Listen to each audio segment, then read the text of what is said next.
जुल्म मत करो, बद्दुआ मत लो किसी की। बुजुर्गों ने बयान किया, अपनी किताबों में लिखा, एक बुढ़िया थी और वो बुढ़िया की एक झोपड़ी थी, उसने झोपड़ी में रहती थी।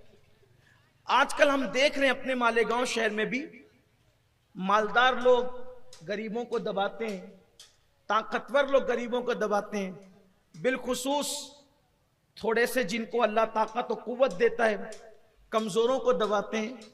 लेकिन मैं लोगों से ये कहता हूं कि कमजोरों को दबाने में कोई कमाल नहीं है, कमजोरों को उठाना कमाल। उठाने वाले बनो, गिराने वाले मत बनो। याद रखना, गिरा के कभी सुकून नहीं मिलता, हमेशा सुकून उठा के मिलता। किसी को दुख देकर कभी सुकून नहीं मिलता, हमेशा सुख देकर सुकून मिलता है। बुढ़िया थी, उसकी छोटी सी झोपड़ी थी।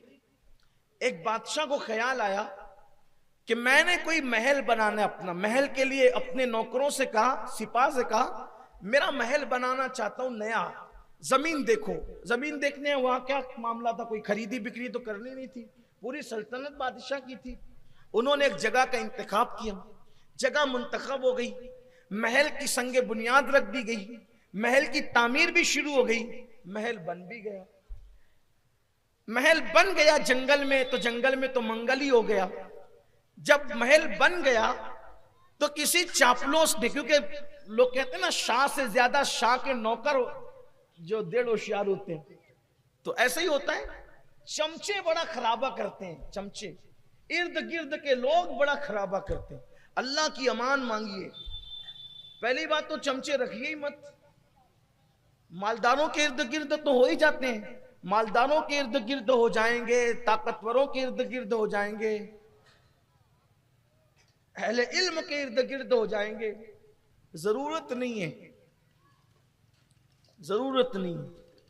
इसलिए कि कुदरत ने हाथ दिया, हाथ का इस्तेमाल कीजिए। दुनिया से अगर चमचे खत्म हो जाएं तो दुनिया से झगड़े खत्म हो। हाँ, चमचों से खाने वालों के मुंह जलते हैं, मुंह याद रखना।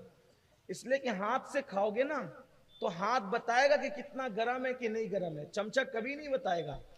चमचे ने तो बताना ही नहीं, कि उसका काम ही नहीं। वो तो चमचा रहता कुछ है, बताता कुछ। चमचे की तारीफ ही है।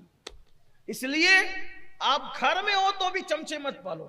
कुछ सास लोग ऐसी होती है जो कुछ बहुओं को चम्मच बनाकर रखती है, उनकी भी जरूरत नहीं, हंसने की बात नहीं। कुछ लीडरान ऐसे होते हैं जो लोगों को चमचे बना के रखते हैं, कुछ अहले इल्म ऐसे होते हैं जो कुछ लोगों को चमचे बना के रखते हैं। इनकी जरूरत नहीं है, समाज को जरूरत नहीं। चमचा कभी नहीं बताएगा कि खाना गर्म है, आप मुंह में डालेंगे तो आपका मुंह जल ही जाना है। हाथ बताएगा। अब हाथ क्यों बताएगा? क्योंकि हाथ आपके जिस्म का एक हिस्सा है और उसको आपसे हमदर्दी है। चमचे को आपसे क्या हमदर्दी है? ना वो आपके जिस्म का हिस्सा है, ना वो आपके वजूद का हिस्सा है।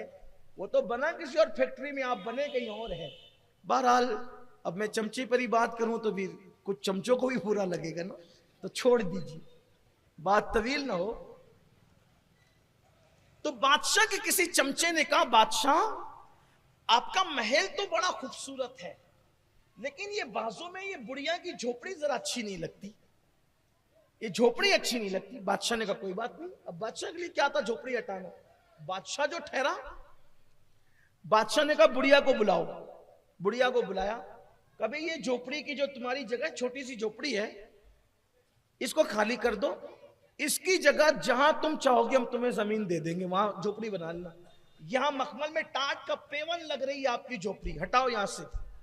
बुढ़िया ने कहा बादशाह मेरी जिंदगी के जवानी से लेकर अब तक का वक्त मैंने गुजार दिया इस झोपड़ी में, मेरा दिल लगा है, मैं बूढ़ी हो गई हूं, बहुत दिन में जी नहीं सकती, मैं बहुत दिन नहीं रहूंगी, थोड़े दिन बर्दाश्त कर लो। अब मैंने खरीदा ये जगह, मैंने किसी जगह पे कब्जा नहीं किया है, मेरा हक है इस जमीन पे, इसलिए थोड़ा बर्दाश्त कर लीजिए, मैं मर जाऊंगी फिर सब आप ही का होगा, मैं ये जगह छोड़ के नहीं जाऊंगा। बादशाह ने कहा कोई बात नहीं, चलो जाओ ठीक है। अब वो तो चली गई। उसके चमचों ने फिर वर्गलाया कि ये अच्छी नहीं लगती, ये काम करो, ये बुढ़िया कर क्या लेगी? याद रखना, हर जुल्म करने वाला ये सोचता है कि ये कर क्या लेगा।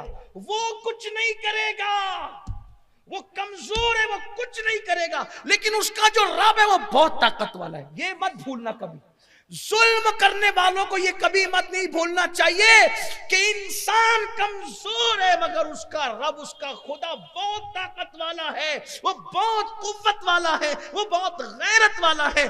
बुढ़िया के मुतालिक चमचों ने कहा वो कर क्या लेगी? बादशाह बहकाए में कहा तोड़ो उसकी झोपड़ी। उसकी झोपड़ी तोड़ दी। बुढ़िया भीख मांगने गई थी, जब वापस आई तो देखा कि झोपड़ी नहीं है। सोचा कि मैं कहीं गलत, बूढ़ी थी, गलत जगह तो नहीं आ गई, लेकिन फिर कहा कि अरे इसी के महल के साए में तो मेरी झोपड़ी थी। तोड़ दी इन लोगों ने। खुदा का करना, झोपड़ी का टूटना था कि बरसात शुरू हो गई। बरसात हुई, ऐसी ठिठरी वो बुढ़िया, और रात पूरी उसने सर्दी, कड़ाके की सर्दी में गुजारी। और उस सर्दी के बाद उसको आया गुस्सा, और गुस्सा आया, वो कर क्या सकती थी?